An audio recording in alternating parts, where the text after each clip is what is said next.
From the Library of Congress in Washington, D.C.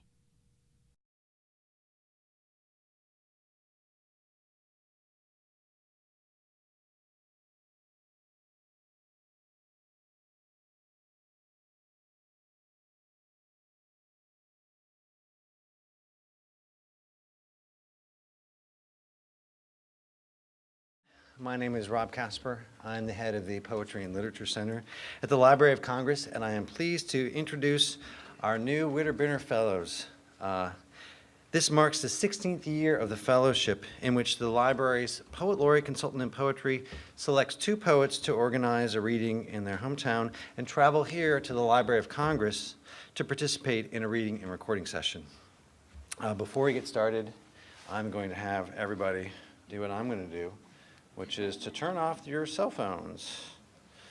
Hopefully you don't have to type in your little code like I do in order to do that. There we go.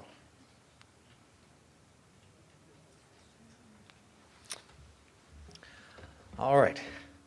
The aim of these fellowships is to encourage poets and poetry, and the work of the previous 18 fellows, among them MacArthur Genius Fellow Heather McHugh, Pulitzer Prize winner Claudia Emerson, and Academy of American Poets Chancellor Carl Phillips, has provided an essential contribution to the art. Our 2 new fellows, Sharon, Dolin, and Shara McCallum, are a wonderful addition to the Witter Bynner Fellowship.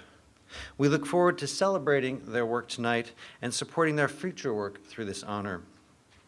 We are also happy you'll get a chance to hear them read, and I want to let you know that you can buy their books on the table right outside. And also, Sharon has one of her earlier books for sale, and you can buy it from her directly. Our 19th Poet Laureate Consultant in Poetry, Natasha Trethewey, is here to introduce both fellows. Natasha's laureateship has electrified the district and the country, and the library has gained immeasurably from her historic spring residency, which started this January. In the past 4 months, when she is not crisscrossing the nation reading to groups of all sizes, and I'm not kidding, often I talk to her and find out that she's going to 2 or 3 or 4 places in a given week. Natasha has been meeting with the general public during her library office hours up in the Poetry and Literature Center office in the attic of the Jefferson Building. I would like to thank Natasha, there she is, for her great commitment to the position and to the institution, which includes her selection of these fellows and her tireless championing of poets and poetry. I would also like to welcome Steve Schwartz, the Executive Director of the Witter Bynner Foundation for Poetry. Mr. Bynner, the namesake of the foundation, was himself an influential early 20th century poet and translator, and I know he would have been proud of this fellowship and the work it has done for so long for so many poets. Thank you, Steve, for your commitment and for your support. Finally, I would like to take this opportunity to talk a little bit about the Poetry and Literature Center at the Library of Congress. We are the home to the Poet Laureate Consultant in Poetry and have been for the past 75 years. And now I would like to welcome Steve Schwartz to the stage. Steve.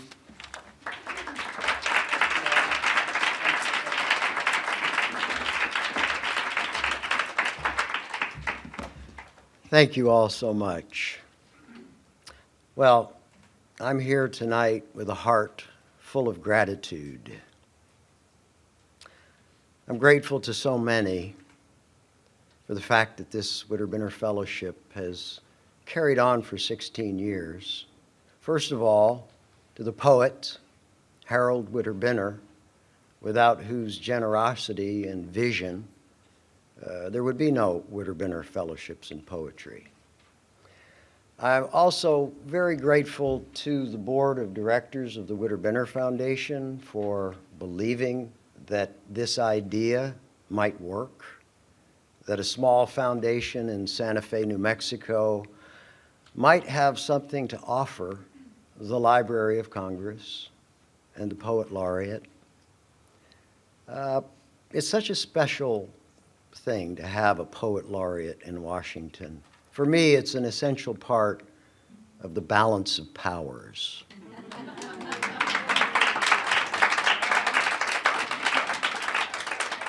Because without poetry, what are we? who are we?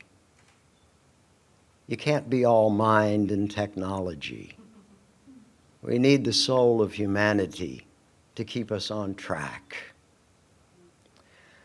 I'm so happy to be at the Library of Congress. There's something about being in the proximity of 35 million books in 838 miles of bookshelves that makes you feel comfortable, especially in a world that is so often, the reality of the world so often accompanied by such madness. To be in a place like the library, it warms your heart.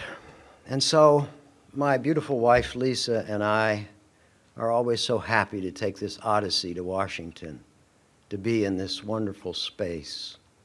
It's hard for me to believe that in 1814, the British burned the Library of Congress along with the Capitol. I can understand their wanting to burn the Capitol. But I'm sure at the time, the library had at least one or two complete works of Shakespeare.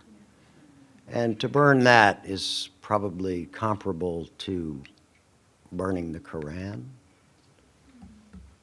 But the persistence of poetry, the persistence of literature, the library is a testament to both.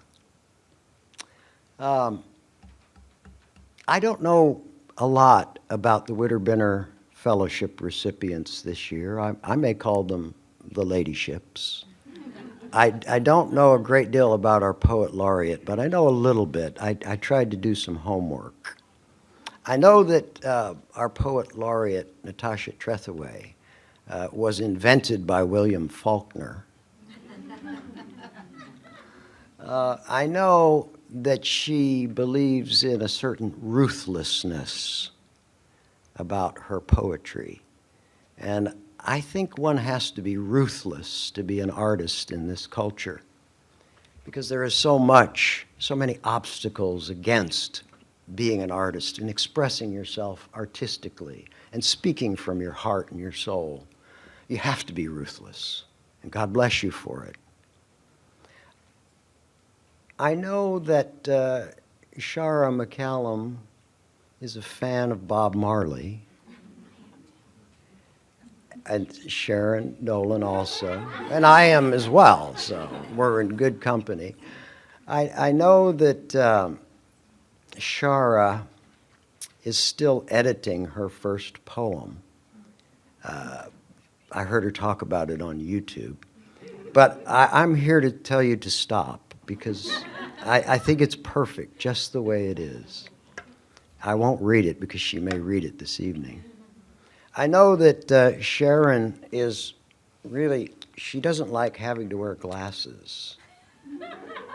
And she has a touch of stage fright as a child, but I say, don't worry, we all wear glasses and we're all scared to death to get on stage. I'm just so pleased to be in a position to help other artists. That means more to me than anything. To be able to reach out to other artists and to help them realize their dreams. Enough said. Thank you so much for being here tonight. I can't think of anywhere else I'd rather be.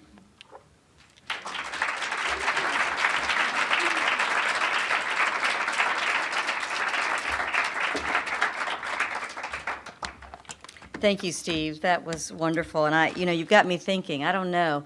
I'd like to think that perhaps Faulkner couldn't even have fully imagined me. Good evening, y'all. It's my pleasure to introduce this year's recipients of the Witter Bynner Fellowships in Poetry, Sharon Dolin and Shara McCallum, poets whose work I admire deeply and who are deserving of even wider recognition. Of the music of poetry, T.S. Eliot wrote, "I would remind you first that the music of poetry is not something which exists apart from the meaning. Otherwise, we could have poetry of great musical beauty which made no sense. The apparent exceptions show only a difference of degree. There are poems in which we are moved by the music and take the sense for granted, just as there are poems in which we attend to the sense and are moved by the music without noticing it. Reading the poems of Sharon Dolin, I found myself doing just that, alternately attending to one or the other, but even more often being deeply moved by the music, the sonic pleasures before all else. Listen, for example, to these first few lines from Regret.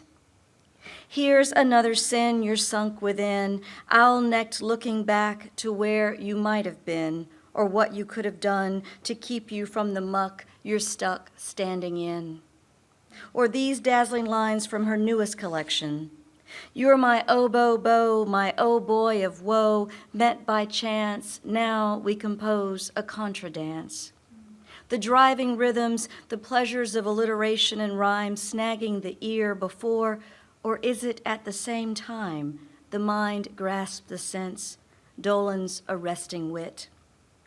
Throughout her collection, Burn and Dodge, the musicality of language serves as the engine of thought, the linguistic delights underscoring the meditation on some of the big abstractions of human emotion, envy, desire, guilt, regret, and shame, even schadenfreude.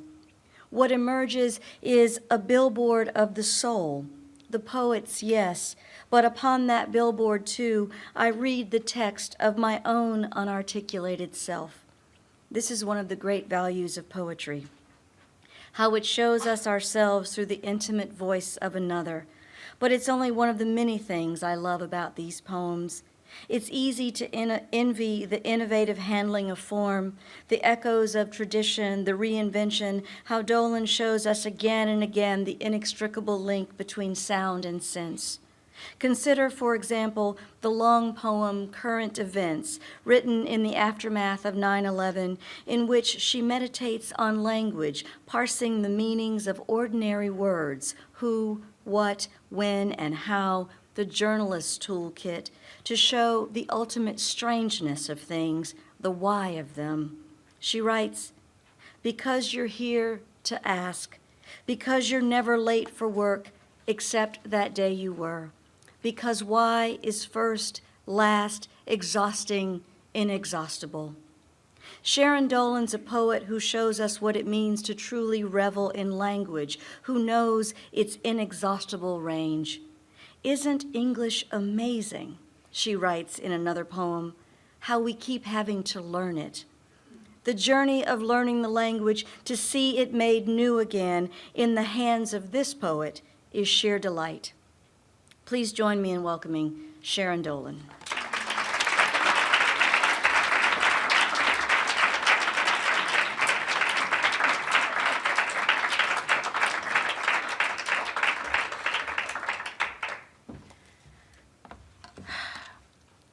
I am speechless, and yet I have to speak. What an honor it is to be here and to have been chosen by Natasha Trethewey, of all poets. Thank you. Thank you to the Witter Bynner Foundation, and thank you to the Library of Congress, to Rob Casper, and to Steve Schwartz from the Witter Bynner Foundation. I'm not only a Brooklyn native, as was Witter Bynner, but he spent some time in Berkeley, I found out, and got thrown out for serving alcohol to students. I haven't broken the law in that way. I am going to mostly read from Whirlwind because it is my newest book, and I'm going to start out with the opening poem, which is called Ode to Nitrous Oxide, but I haven't served it up to anybody that I know of. And it starts out with an epigraph from the New York Times. I do have to put on these reading glasses, which I hate. Coleridge said that nitrous oxide, laughing gas, provided the most unmingled pleasure he ever knew. Ode to Nitrous Oxide. Is it only the memory of being 10 and being driven to Manhattan to see the dentist as the elevator man called him. The one time I can recall being in a building with an elevator that invokes you? Or is it the pain I feared then, or the pain I flee from now?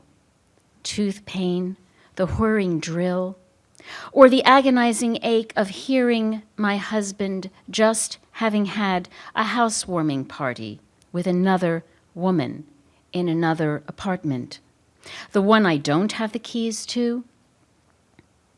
Is it about laughing over the pain, or about gonna take you higher, as Sly said in the 60s, when I thought I was too young to smoke?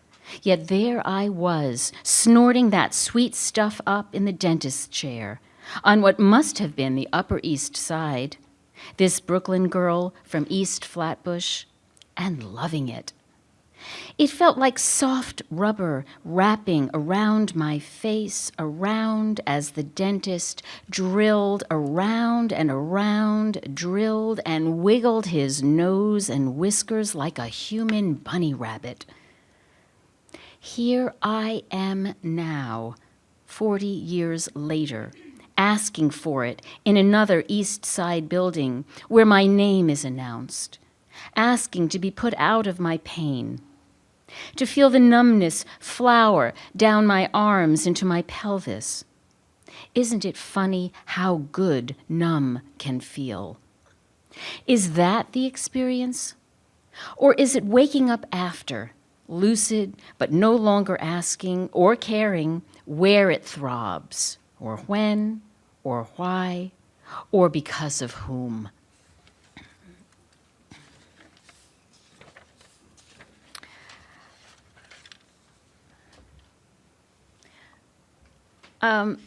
My son is not here tonight, but this poem has him in it.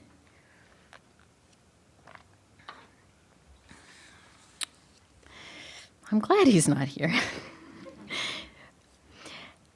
I don't think this poem needs any prologue. After my husband moved out his things, my son dropped the tiny sponge Buddha inside the largest mason jar we had, after filling it to the brim with water, then locked down the lid. Each day the Buddha, a sitting frog battening on water, grew inside his tank, as I'm sure the boy wished his father would grow inside his heart. Our house a talisman to lure him back. We never spoke of it. He never wanted to speak of any of it. After a week, he emptied out the jar, set the distended Buddha, size of a rubber ducky, color of runoff foam on a clear pond on the sink's edge, and forgot about it, as the air slowly shriveled the figure. First, the head, as the water weighed down its sodden robes, until it was the size of a desiccated thumb, hard as a stale eraser.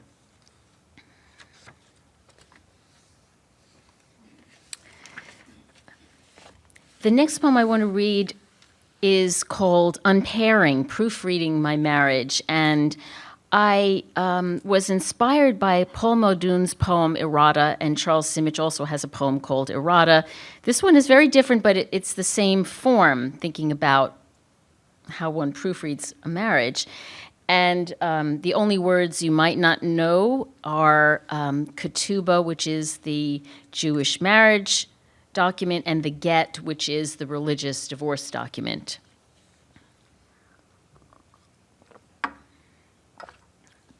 Unpairing, proofreading my marriage. Change paired to despaired, cleaved to cleaved apart, seen to obscene, trust to rust.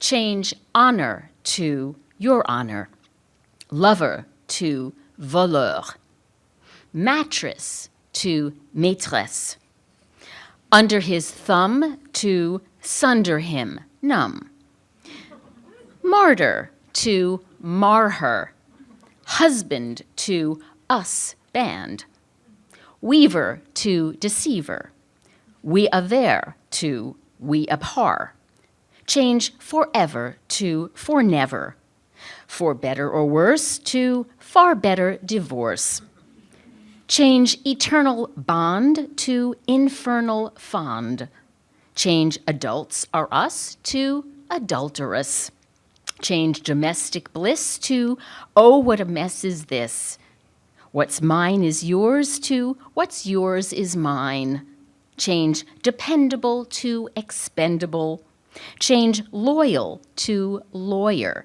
change nuclear family to nuke our family, terra firma to error former, change ketubah to get a get, domesticity to duplicity, change fourth wife to forfeit wife, change his analyst to his anal tryst, change her pissed to herpes, change dirty laundry to tawdry, his ethics to his antics, her ethics to heretics, love poems to woe zone, change woe zone to war zone, till death to us part to come death, do your art.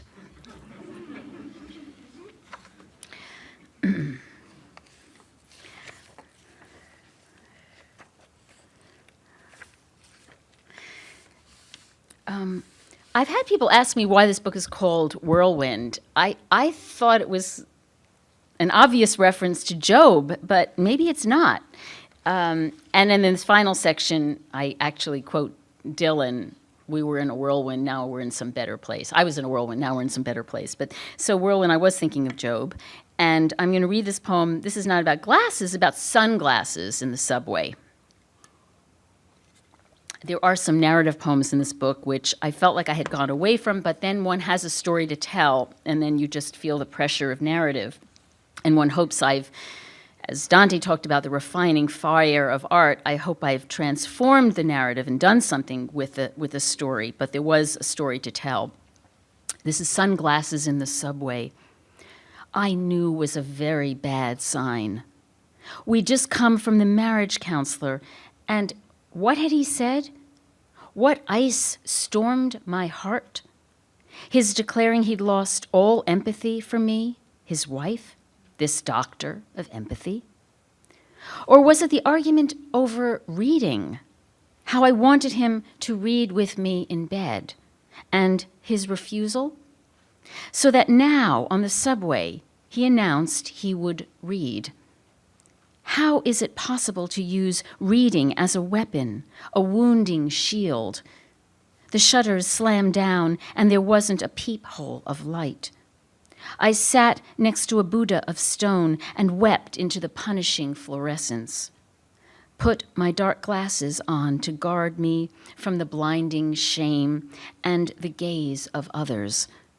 But it failed me then, as our son's exuberant young teacher, oblivious to pain, sitting across the aisle with her husband, called out my name. I had to come up from hell and say hello. Couldn't she tell? How was it possible?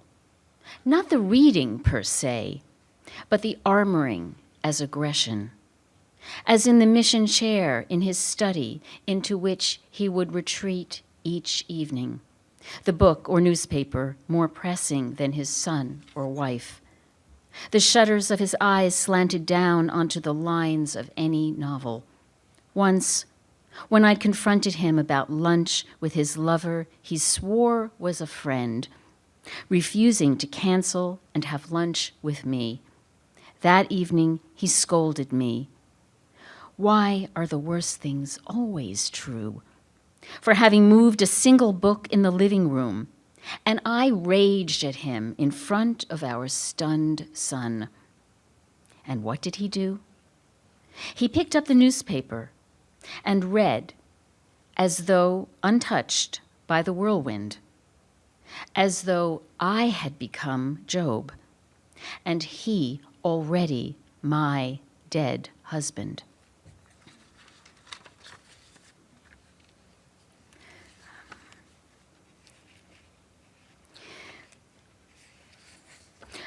I was at McDowell, and a poet there asked me, well, what's your part in all of this? Like, what was your part in this? Don't play the victim. So I do have a section in here where I try to take on, or try to think about what my part in all of this was, as opposed to the wife, who was cheated upon, etc. And so this is called Playing My Part. And I guess in a way I'd like to dedicate, well, this poem has my mother in it. I'd like to dedicate this poem to my mother and my father, who are no longer with me. Playing my part. I let him go. I complied, adjusted, saw, did not see his disappearing act of staying while leaving the body. It felt so familiar. My zombie mom, on Stelazine, Thorazine, to tamp her paranoia down, would be there, not there to make macaroni and cheese, do the wash, help me with my Spanish. I knew she was sick. I knew she loved me, though she lay in bed until noon. Again in the afternoon, comatose with the New York Post, her arm bent at the elbow to cover her face. This was what love could feel like. Somnolent, absent. Why be paranoid when he slept in the same pose, sometimes cooked dinner, did the wash? Who knew a blunt face could hold so much hate? The child in me saw his numbing out, going to bed early, not as a version, but as a version of my mother's love. And all I had to do, as when she'd be taken away, hospitalized, shocked, was wait for his return. Is there a Penelope inside every troubled wife? Didn't my mom always come back?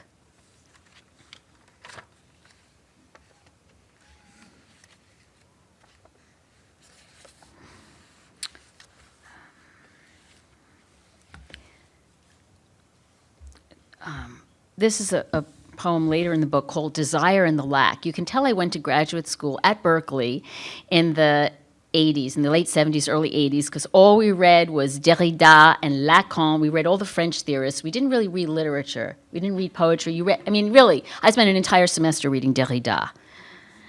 And so there is a little bit of the Lacanian, the lack desire and the lack. But I was playing with it. But I'm really playing with language, but, it's serious. And of course, that it's in poetry, it's never just play. It can be very serious play. So this poem is called Desire and the Lack. When I lacked desire, my love unlatched his key from me, and soon I lacked a lackey, deserted, unstirred, to no sir inured. Once lacking, desire grew for a sire. Now desire what I lack, am nearly lack luster, abandoned, conspire with abandon, for the bandoneon player, layer on of love and blandishments. There is an ache in lack when I wake on my back. Oh, what I lack, a sharp ach. What song more plaintive than the lone key of me, the moan key of monkey me, to let go desire? What ire is higher than to find a lyre where I had once been desired, now deserted, desired, my unplucked heart, lyre in the dawn wind, ready to be strummed into fire.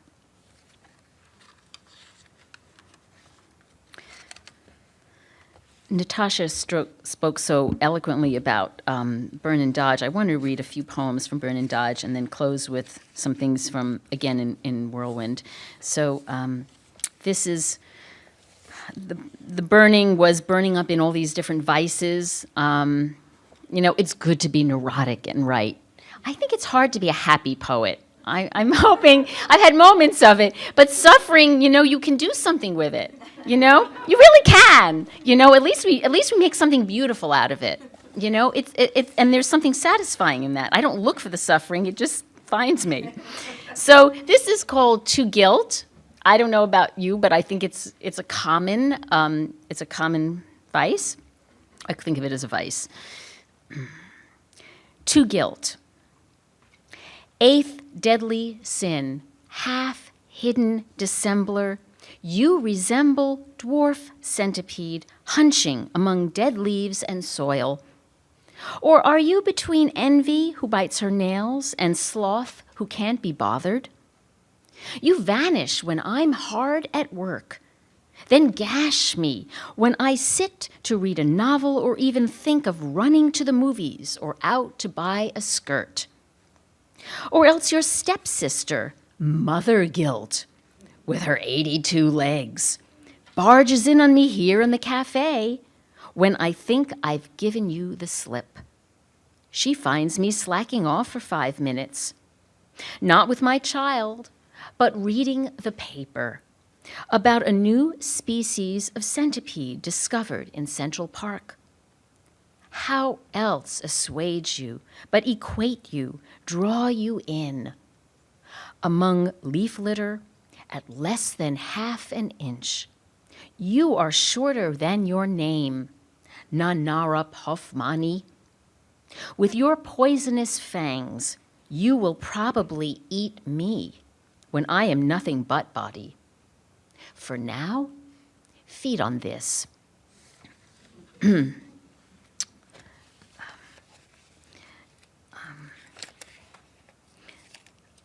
There's a bunch of this particular form in here called the Huzzle, which is a Persian, and it was a Kashmiri form that Aga Shahid Ali, who passed away, but he brought into American English, and I love this form. You will hear a rhyme and a refrain, and it's the only poem I've ever written in which I knew the last line of the poem and wrote towards it, because the poet signs their name at the end of the poem. And I always have problems with my last name and how to spell it and where it's from, et cetera, et cetera. So I'm going to read this poem. It's called Huzzle Without the Man. And like when I said this line to somebody, I thought, it's the perfect last line to a Huzzle. And now I have to write towards it. So Huzzle Without the Man. You started out gangly, wrangling without the man. Now you can't remember angling without the man. Winter of frozen cherries matted in his beard, spring buds in hair tangling without the man. Go, drive a car, the weather wanders you. Life's a zoo, stroke pangolin without the man. Flux redux can't undo. No mournful piccolos, such stuff as we are, philandering without the man. In Berkeley, women loved women, men themselves. Hard to play it straight, gambling without the man. Books inscribed, kisses under sheets, lost things, landslide. Oh, turn not morose, memories dangling without the man.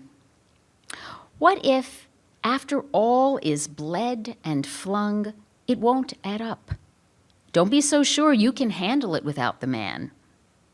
Sleepwalking roofs, you never were that sort.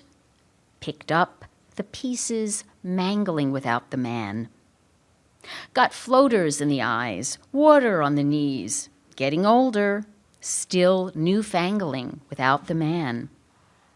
Adrift yet moored, unfocused. Is this how it'll end? Your name's spelled mandolin without the man. I'm going to read two more from here. I'm going to read, this is my favorite vice, Indecision. It's been with me the longest, and in fact, the whole ride down in the car with my friend Sarah, I was like, which poem do I read? This one, this one, this one, this one, this one, this one. So, who has never experienced indecision? And it can eat you alive, as so many things can. But okay, so this is Entreaty to Indecision. Anxiety's flunky, you do in your undoing her grunt work. Heart flutterer, sleep depriver, it is to you, two-headed turncoat, I have offered up my life. Dun-colored peahen, why can't I oust you at last from the roost of me? You know how to tempt me.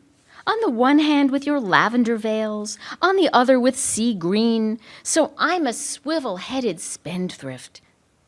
Or when two paths, or men, loom before me, I stand there medusa'd, quivering on caffeine, until one, or both, dries up, or grows overgrown with brush, or moves on, and so I plod, plod, plod, the one still left, or else bereft, always leaning toward, dreaming about the right one.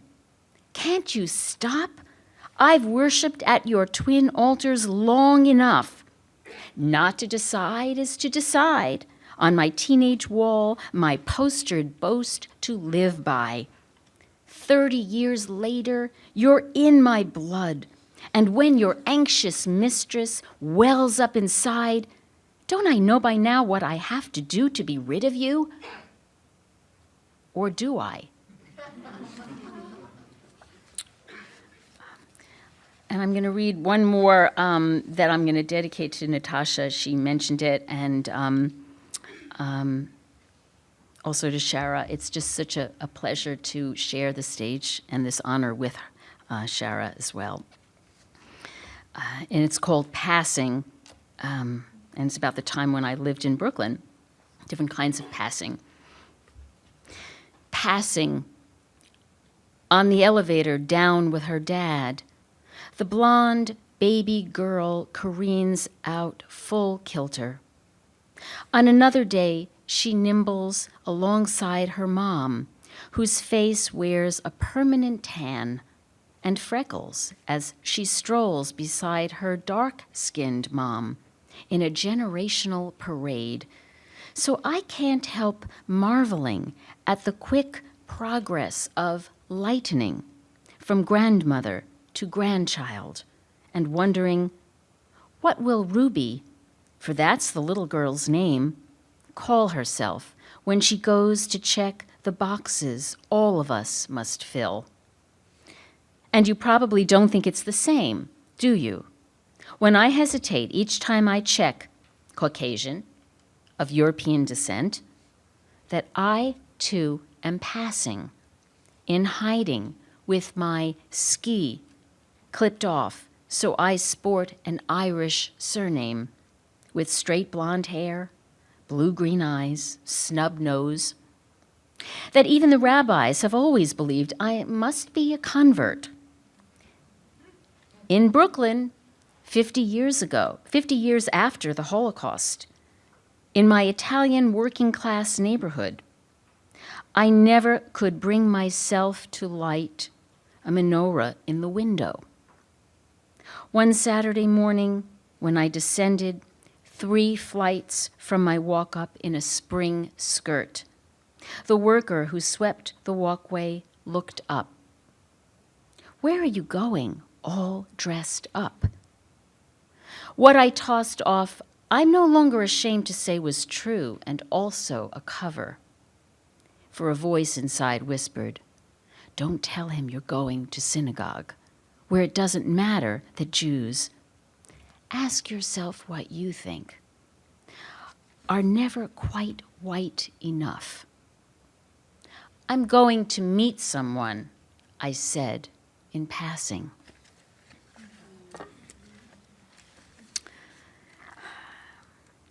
And I'm going to close with a few poems at the end of the book, which are not about divorce.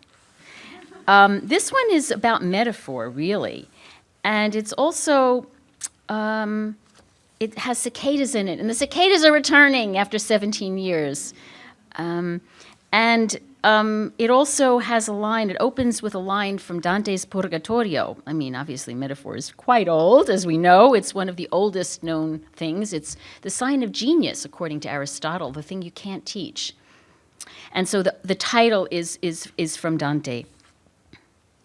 As ants in their dark company will touch, so lustful souls embrace in friendship.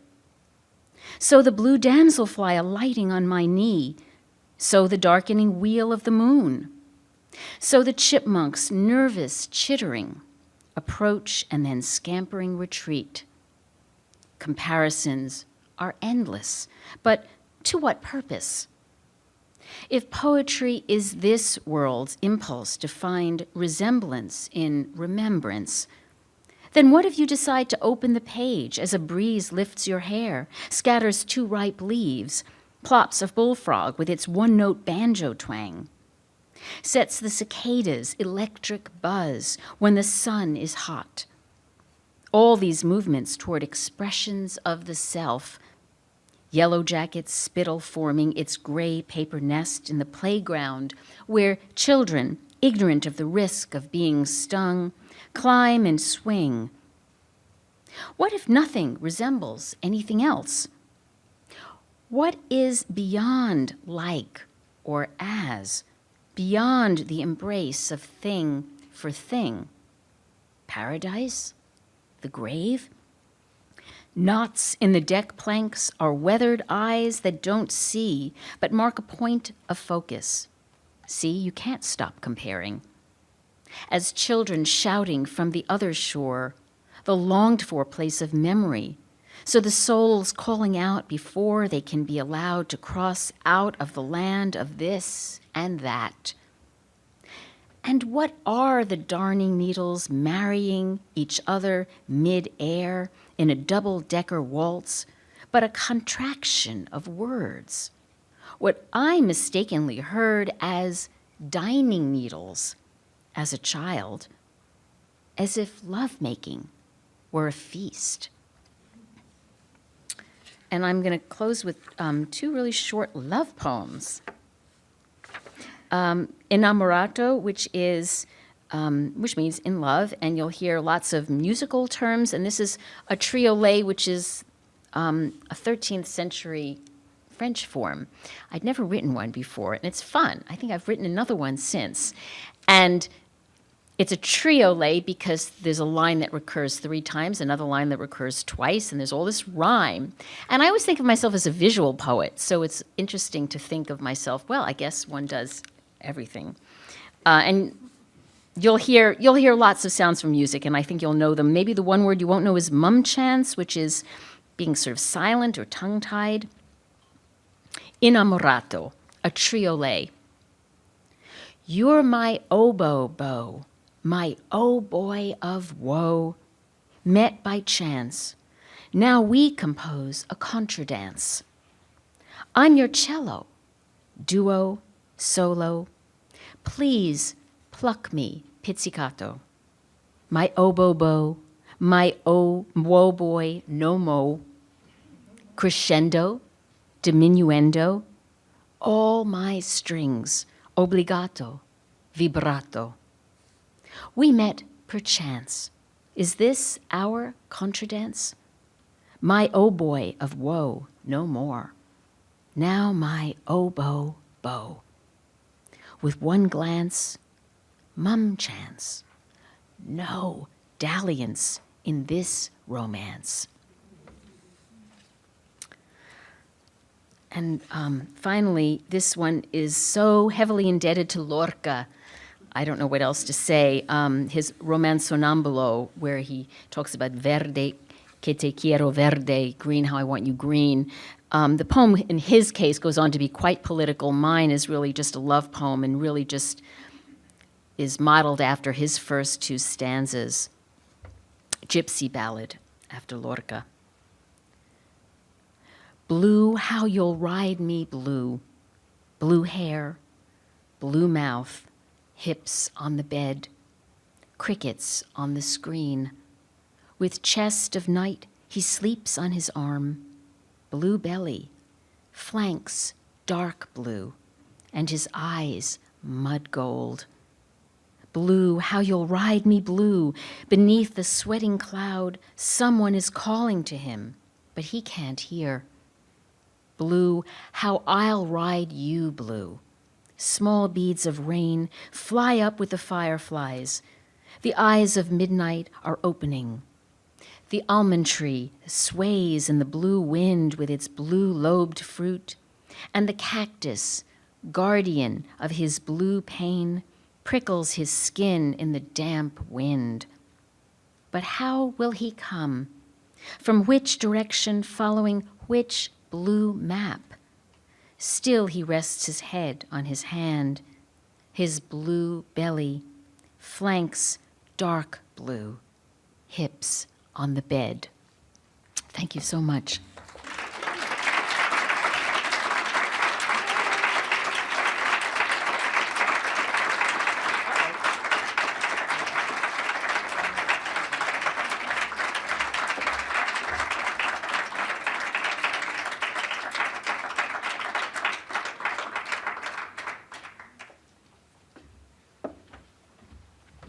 Thank you, Sharon. Just lovely.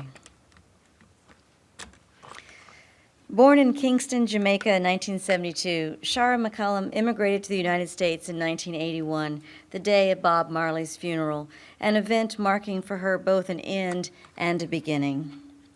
In his memorial to Yeats, W.H. Auden wrote, "Mad Ireland hurt you into poetry." Reading McCallum's finely wrought This Strange Land, I found it hard not to think of that notion.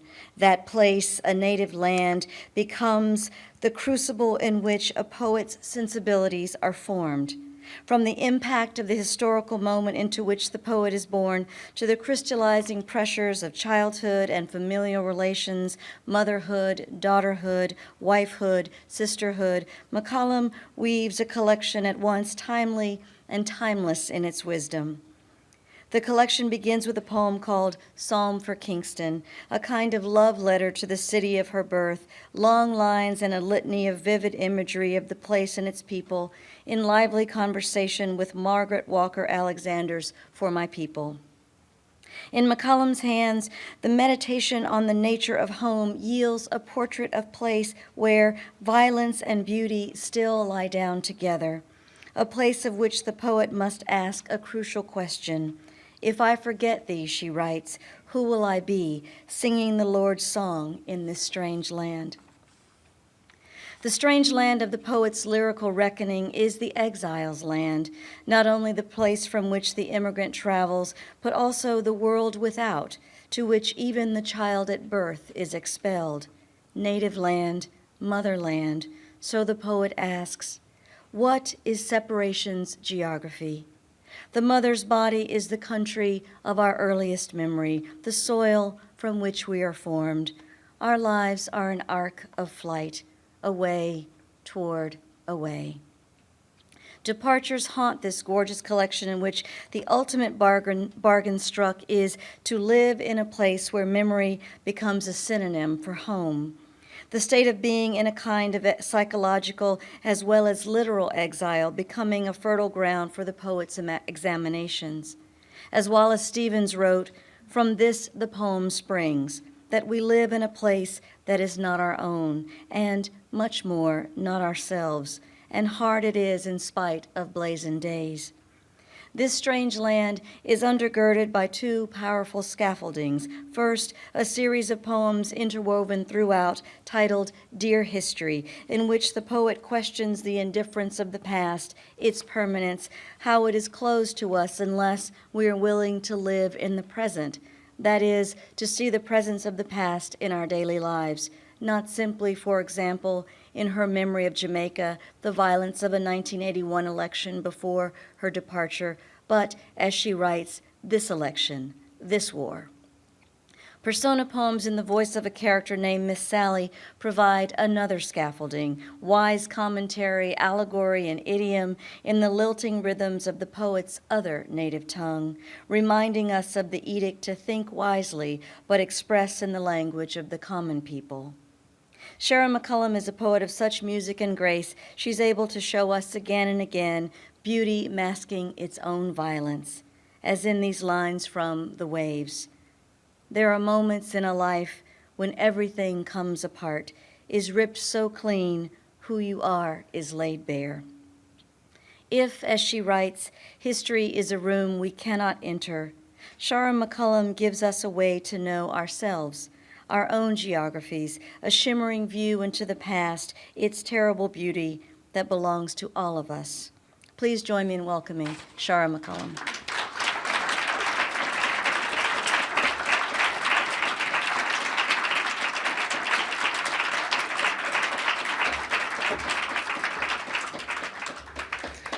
I have to echo Sharon on all counts. I'm sort of speechless after that. Thank you so much, Natasha, not only for that introduction, but for the gift of this fellowship.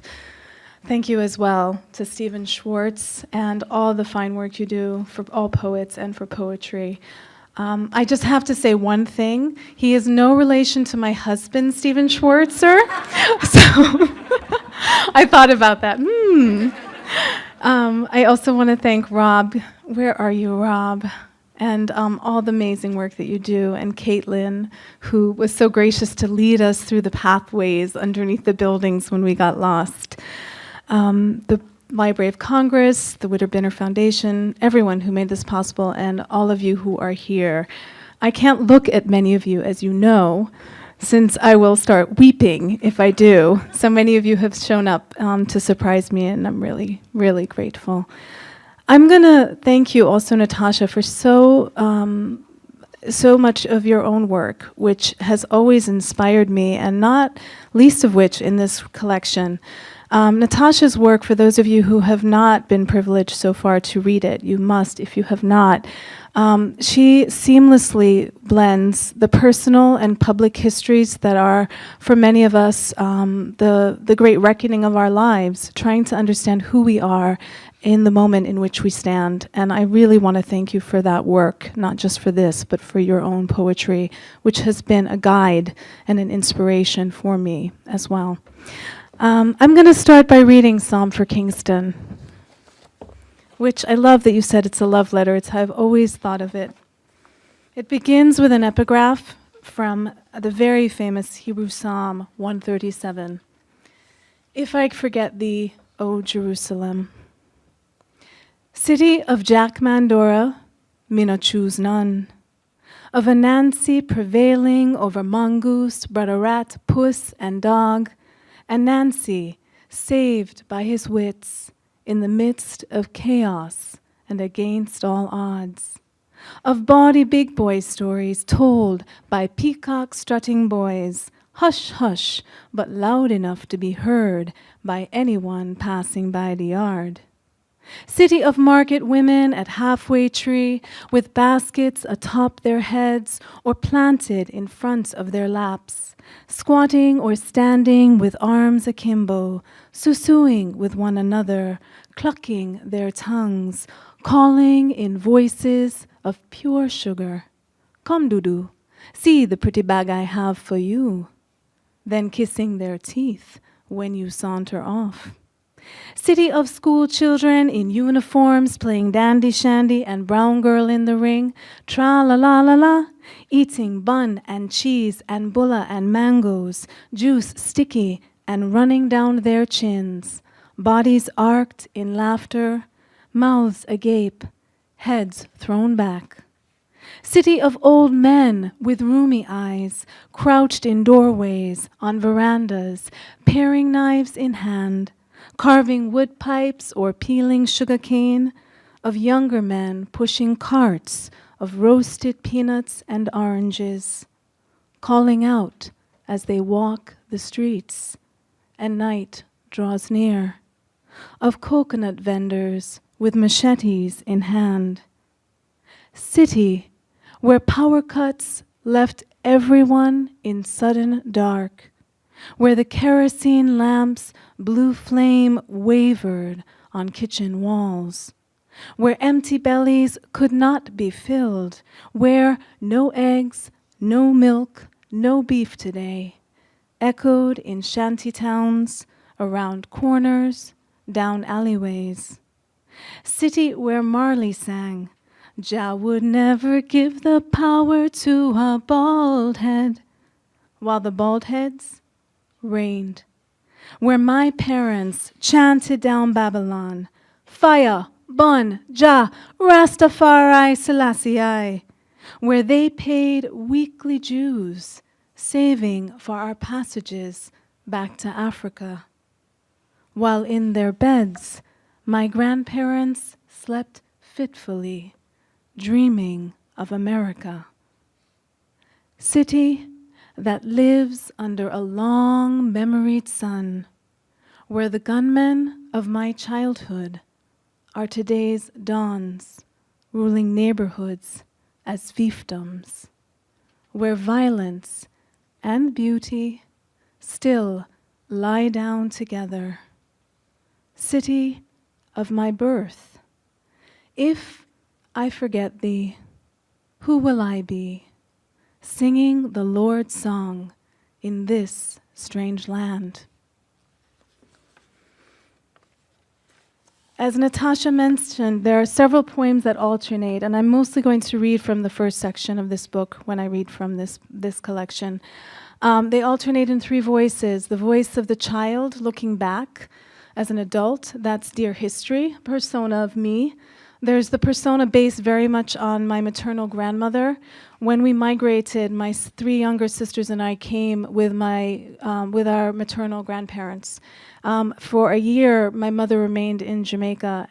2 days after we came, my father died. And many of you in the audience who know me know this story, but for those who don't, when I was 20, I discovered that he had committed suicide and that he had been a schizophrenic. This was something in a Jamaican family just did not get discussed. So those are the personal histories, and those voices come in here.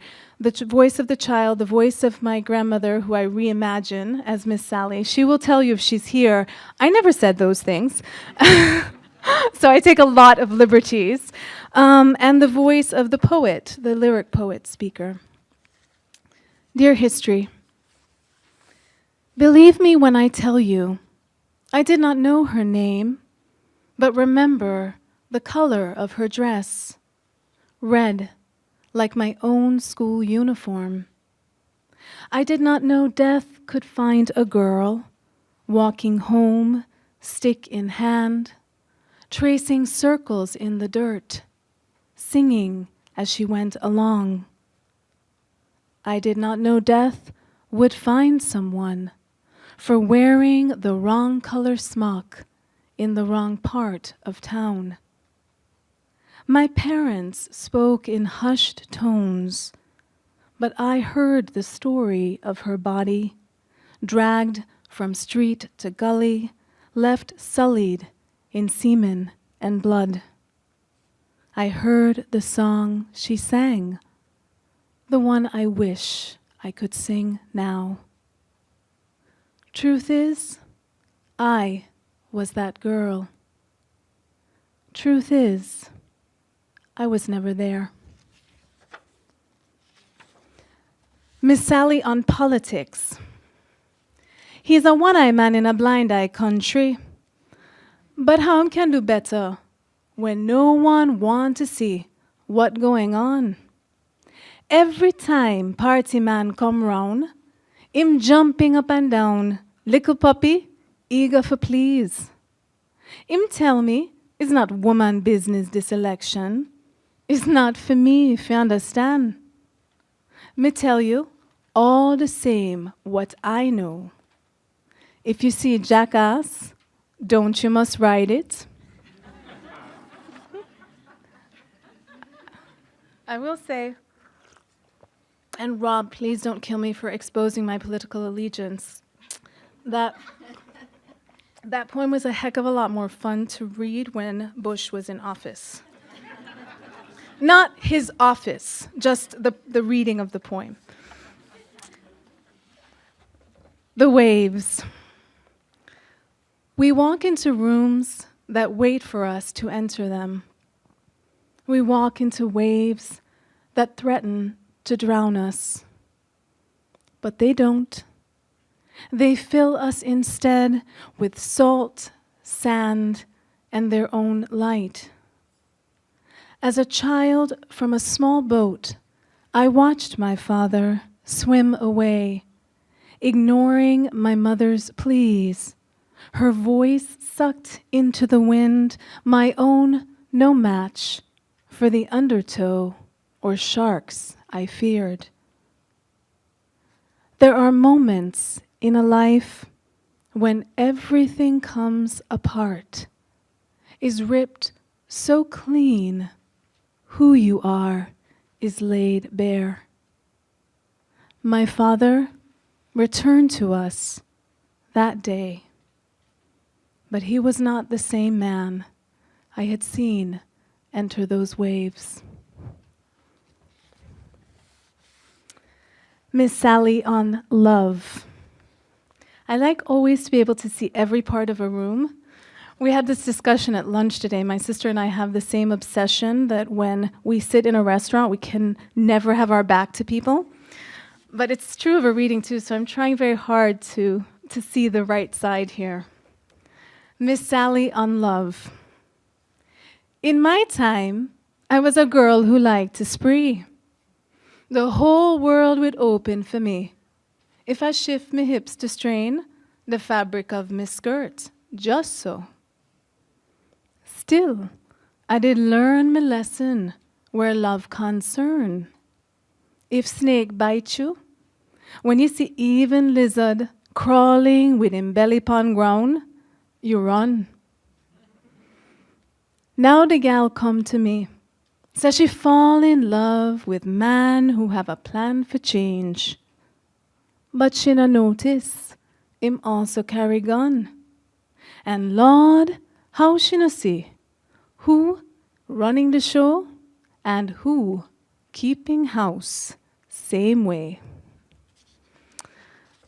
That's definitely my grandmother's take on not only politics, but revolutionary movements vis-a-vis gender. This is the last Dear History poem in the first sequence of poems. Dear History. I think everybody in here knows these figures, but let me just stop for a moment to mention Marcus Garvey, a great 20th century black intellectual, known in the US as well, but very historic for Jamaicans, not only because he was a Jamaican, but because he was largely responsible for the aspect of Rastafarianism that believed in repatriation. My parents were members of the 12 tribes of Israel, the same denomination essentially of Rastas to which Bob Marley was a member. And so that's who those two first figures are, Marcus and Marley. And Manly, I know you will know, we have a man here, through all coincidences, one of my best friend's dads who flew him was the prime minister of Jamaica in the 1970s. He came to power in 72 when I was born and declared Jamaica a socialist government. Dear History, I could tell when my parents stopped believing. Marcus, Marley, Manly, their gods deserted them, leaving little to ring between their hands. After a time, revolution's light dims. Ideals get exchanged for smaller needs, milk and bread, the crumbs of peace. In the final days, everyone tried to explain what had gone wrong. Politicians said tourists would no longer come. Mummy and Daddy said slavery was the root. Granny said it was the youths killing each other, running wild in the streets. The night before she and Papa moved to America, I prayed in the dark of my room, but feared my words could no longer spiral up to something beyond. We will come back for you, I promise, they'd said. When, piece by piece, my family fled, we didn't see the bargain being struck to live in a place where memory becomes a synonym for home. And I had not planned to read the ghazal, talking about indecision, Sharon, but I went back and forth on it, and I thought it's a great way to honor Natasha because not only is she brilliant with history, but with the form, and her dexterity in forms is amazing. But now that I heard Sharon read hers, I thought, okay, I have to keep us going here, the twins. Did you realize this is also our Sweet 16, right? Sweet 16, 16th year. Yes. So we're your ladyships and we're your Sweet 16s. Okay. This is Huzzle. Do we remember love before neglect? For too long, mother, I've returned to your neglect. Dusk offers a fractured memory of light. Darkening grass conceals its own tale of neglect. Can you teach me to remember joy? Your life is a coupling, remorse, neglect. By dying, my father may have been loved best. Mother, how are we still subject to his neglect? Bluebirds and finches return to my yard each spring. Abandoned nests reveal the science of neglect. Nights in bed, I've listened to my infant's cries, puncturing silence that refrain, neglect, neglect. In Hebrew, Shara means she sings. What song can offer the antidote for neglect? And the second half of this book is very much concerned with motherhood, which is not something new for me as a topic, to say the least.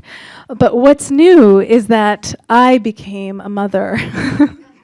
And so that dramatically shaped my looking at this very interesting, complex, and vexed relationship between mothers and daughters. This is a longer poem in 5 parts. I will not read all of them. I'm going to read 3, but I chose them to read tonight. I rarely read long poems for readings because my 2 daughters are here. And I wanted to read the parts that were inspired by each of them. And I will say this, when I was writing this book, they will not remember this. The only way that I got this book written was they were very small, and I started getting up at 4 and 4:30 in the morning. And I would be working on these poems, and they would come padding downstairs, and then they'd say, "What are you doing?" So I'd say, "I'm writing poems." And they'd say, "Are you writing about me?" And I'd say, "In fact, I am." And they would have me read them the sections. So even though in the poem becomes one seamless child, there's no differentiation, they each know that one of these is for them. Dear Hours. 1. We are the body moving toward demise. We are the soul, remnant of another life. And always rain tapping on a zinc roof is the sound of fingers thrumming flesh. Always I return to the things of this world, tethered. You who have come to me from something, somewhere I cannot name. You who have a voice that does not speak any language I know, yet unfurls bright wings, alighting in each corner of this house. You who are mine and not mine, tell me the answers while there is time. 3. Tired, the toddler tiptoes on padded feet. She pitter-pats on feeted pads. She whistles and warbles, she burbles and bobbles. A slug on its trail of silver, she slooches down the hall. A spider dangling from its last thread, she pauses at the staircase edge. At 18 months, what does she know of danger, the possible fall? I'll read just those. And I will just say, too, my husband aptly pointed out that they were not about the children, which was very interesting. He said to me after I said, I'm writing these poems about the children. He said, they're never about the children. They're always about you. All your poems. So I'm going to pay you back by reading a poem about you that is definitely, for sure, about you. I hope. It's called The Shore. Then you turned from me in failing light, trees startling into sleep, snow rearranging itself in slender branches. In the blue air of winter at dusk, I stood at the shore in icy reeds, watching you skate a path across the pond I was sure would crack when you reached its center. The clearing behind the house opens in memory. Fear stopped me then as now. Trying to be brave, to get this right, I am still the one at the water's edge, watching the distance between us grow wider, feeling the thread that binds us loosen. What happens to love in such moments?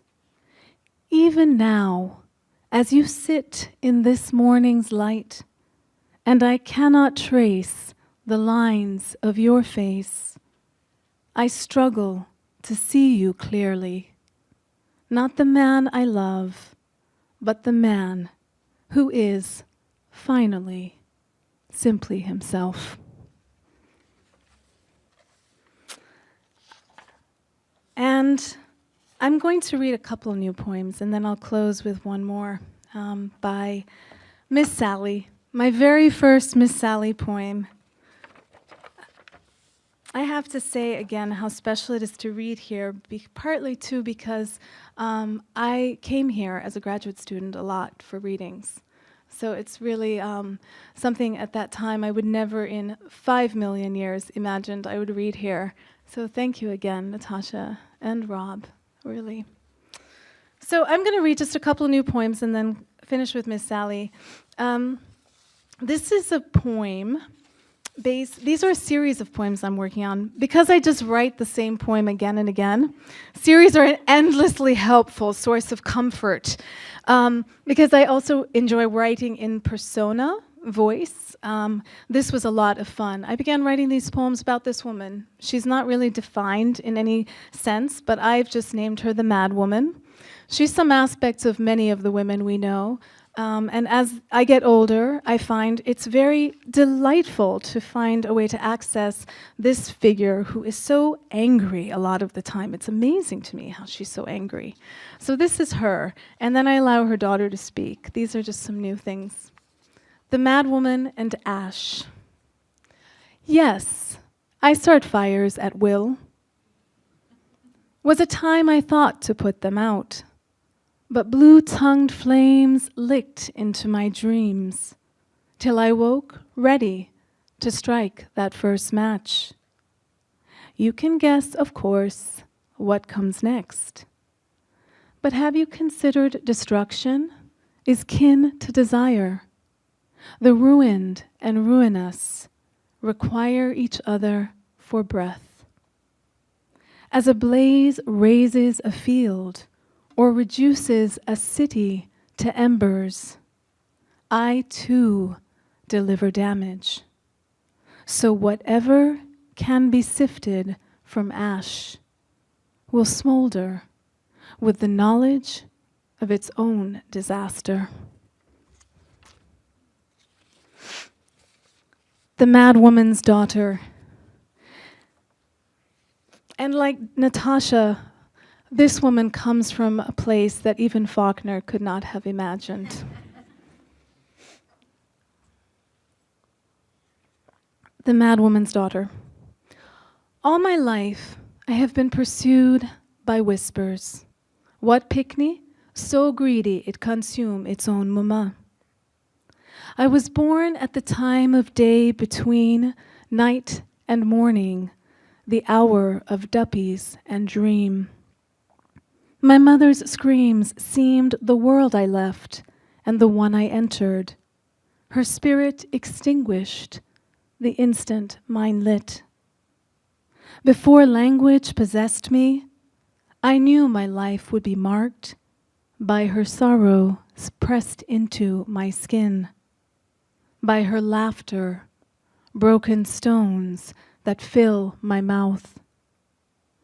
Now, when wind gathers at the edges of dawn, I listen for my mother's wail rattling through the cane. I listen to recall. No one asks for the meal that leaves us hungry, yet we eat. And I have to leave you on a slightly happier note than that. As the case might be, this was the first Miss Sally poem I ever wrote. And this one, my grandmother does agree. She said some of these things when I was growing up. So much of this is her. Chinaman is a Jamaican word for Chinese. So just that's probably self-evident. There's actually a lot of Jamaican in here that won't gloss particularly well. They don't make sense. So I'll hope that through the context, you will get this. And she's not here, but I want to also dedicate this poem to my grandmother. She's physically with us still. I realize when you say that about grandmothers, it might sound otherwise. But she could not be at this reading. So this one is for her, always. Miss Sally's Wisdom. Chinaman say you put purse pon ground. You never have no money. When you was not born yet, and your mother was only a little picnic herself, I did clean people's house to make ends meet. And when I walk down the street and some woman stand up on her veranda chatting whole heap of rubbish, I just go on about my business same way. I never so much as miss a step when I hear her bellow, "Kuyo, but look what that woman come to know."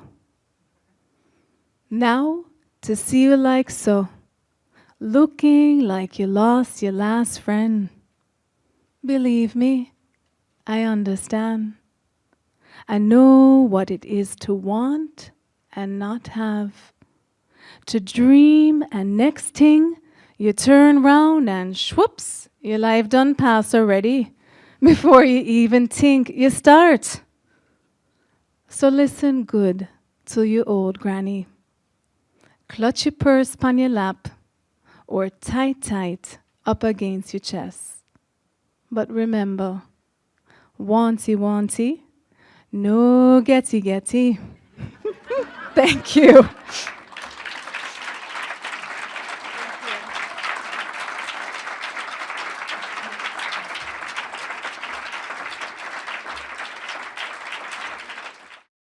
This has been a presentation of the Library of Congress. Visit us at loc.gov.